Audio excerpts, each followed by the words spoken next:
Laibel Cooper. In 2016, my mother passed away in Winnipeg, Canada. A lot of stories with it, but I'll just get to the Kaddish one. There's three sons. One I'm in Baltimore, one's in Vancouver, one's in Montreal.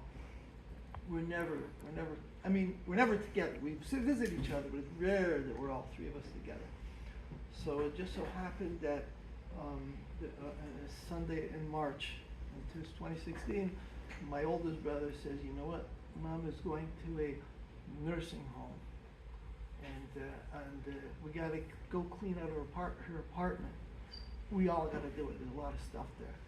So you got to come. Please, can you fly out Sunday, whatever Sunday, the 14th or something like that?" So I said, "Well, can I have an extra day?" "No, you have to come that Sunday." Fine. So the three of us come in, and we're cleaning up. And when we got there, she was in the hospital. She had some issue with her lungs or something. We didn't realize she was very seriously sick. None of us realized that. And the next night, it was I think Sunday night or Monday night, I forgot. So I stayed in hospital with her, just held her hand all night. And the next morning she passed away, and the three brothers were all there. I mean, it was miraculous. They were all together. Anyways, so that's March 14th, 2016. 1 year later, after saying Kaddish, pretty much perfectly every minyan all year, I think it was two minyan actually. But 1 year later, my wife and I decided we're going to go visit Eretz Israel. And what I planned was, I would get there, we have it perfectly planned, we'll get there in Israel. And the next day after we got there is her yard site.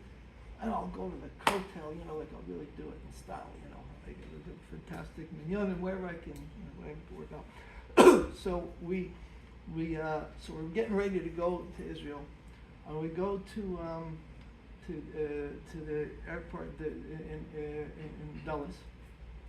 And we're supposed to catch a plane from Dulles to Newark, and then from Newark we're supposed to go to Israel. And we're on the plane, and it starts raining, and all kinds of things happen, and there's problems with the plane. Eventually, the plane was, "Sorry, we're canceled." Oh my gosh! So I go back into the airport, and I call the airline, and I'm supposed to go to Israel, and it got canceled. Could you please reschedule? It was really a big battle, but they finally, okay, we'll reschedule for tomorrow. I said, but I want you to add an extra day. I was supposed to go for 11 days. I wanted to be the full 11 days, and you guys canceled. I wanted that. So it was with fighting tooth and nail. They gave me an extra day at the end. So I still got my full 11-day trip in Israel. Anyways, so now the problem is, I had a perfect year of Kaddish, and now it's the yurt site, and we're flying. Like we're going to be in the air, and going into flying over Europe, and I gotta get a minyan for yurt site, right? And so I'm thinking, how does this work? So I go around and start asking people that are waiting. We're waiting for the plane. I'm going around. If I need to do your side, can you help me? Yes. A lot of people said yes, but a few people said, but you can't do it. They don't let you do it on the plane. They don't like it. And I realized, they're not going to like it. They're going to, and I'm going to be waking up people. I don't want to do that. And I don't want to wake up people to even if they promised me to daven for them, I don't wake them up if they're sleeping in the morning. So it's a real dilemma. But anyways, I'm going to try to make it happen. I'll just try my best. Go around and asking people before I go on the plane, please, just give me your name, where you're sitting, so I can try to make them in. So anyways, we all get on the plane, and we're flying. And in the middle of the night, I tried to time this perfectly. I called over one of the hush-looking women that were, one of the what do they call them? Flight stewardess, thank you.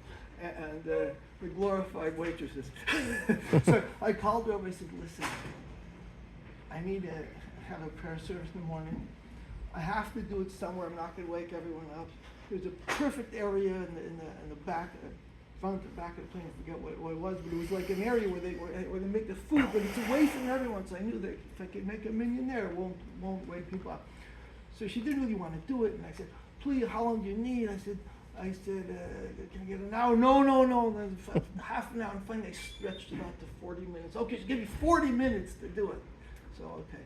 And what time? So they have like whatever, 6 or 5:30, a certain time, because that's when we're switching shifts and it's free. Otherwise, there's no other time. So I got this little time. And then I realized after she gave me that time, like, well, that time probably is a good time for Shacharis if you're in Israel. If you're flying over Europe, it's still dark. So it may not even work. So like, I really messed up. So I have no clue what to do. I don't know when the right time is, but I'm pretty sure that that's too early. So I talked to a couple of people on the plane that maybe had some sense of if they could figure out when I could daven. One guy, now this is maybe common now, but in 2006, 17, it's a little less common. The Hasidic guy, and he's got an app. And the app tells you, based on where you left and where you're landing, when sunrise is. So it figures out, well, if you're leaving at 10 at night and you're getting there, it's landing at 6, so you're probably flying over whatever, Austria or whatever it is, at 4:37, and the sun will be, so he did hold it. So he did a cheshbon, he said, the first time was like, whatever, it was almost like exactly when I had that time, 5:31 or something like that. I was, okay, great, I'm gonna do it. So I went around, so I went around, and most of the people are sleeping. So I'm not gonna wake them up.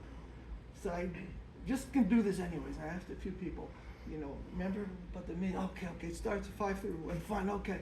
So we go, and I'm schwitzing because this is really hard work.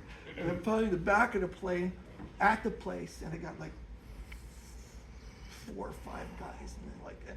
Now I personally, when I daven a regular morning, I get here 15 minutes early. And I daven the whole, psukim. I don't like davening. I hate davening fast.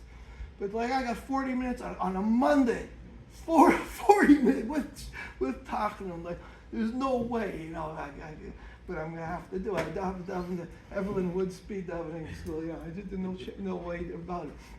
Anyways, I see it's, so I make brachas and whatever, and I'm getting up to the point where I gotta say Kaddish, and like 6 people.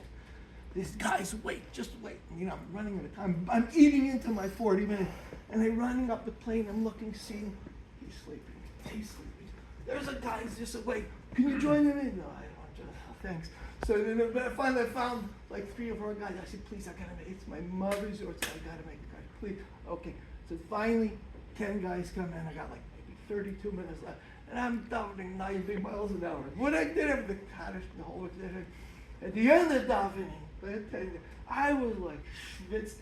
It didn't matter how many showers I took. And one guy, after I thanked everyone, I said, thank you guys so much for making the minyan. One guy at the back of the minyan said, I have a question for you. I have a favor for you. I said, what? He said, could you be the president of our shul? Worth it just for that. Love that story.